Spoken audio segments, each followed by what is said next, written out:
পরিচয় বলেন। আমার নাম রবিউল ইসলাম। কি হয়েছে?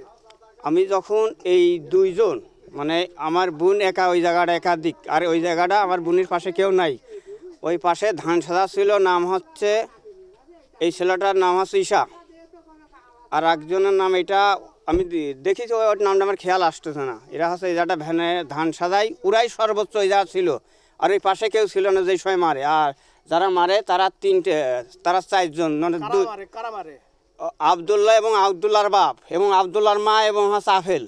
আমি আসি তৎক্ষণিক ওই সময় আমি ওই যা পাশে ধান কাটতেছিলাম, আমি দৌড় সবার আগে আসতে দেখার, মানে আমার বোনের যেহেতু মারতেছে আমি আগে আসায় পৌঁছাইছি ওই জায়গা।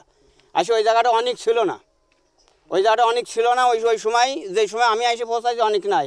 অনেকেও বলছে কি লাস্টে যে আমি তবার থেকে কিন্তু গাড়ির ভাত থেকে দেখেছি, আমি কিন্তু গাড়ির জন্য পরে আমি ধানের গাড়ির সাথে থেকে দেখতে পারি নাই। আপনার কাছে যেটা জানতে চাই, এরা আব্দুল্লাহ এবং আপেল মারলো এবং আপেলের বাবা মারলো, ওই পরিবার থেকে এদের কে কে মারছে? ওই পরিবার থেকে মারছে আপেলের মা হচ্ছে কনা খাতুন। ওই পরিবার থেকে সে তো পড়িয়ে আছে, যে মার খাচ্ছে সে তো পড়িয়ে আছে ওই মুহূর্তে, সে অসুস্থ, হাত ভেঙে গেছে। গ্রামের ডাক্তার সেও আছে, এসে ওই হাত হাসে লেগে নি করেছে, দেখছে এবং ট্রিটমেন্ট করছে। সেই মুহূর্তে আমরা এসে ওই যেটা সত্যি কথাও দুই পক্ষে ওদের কথা এবং আমাদের গায়ে ইটও মারছে তারা।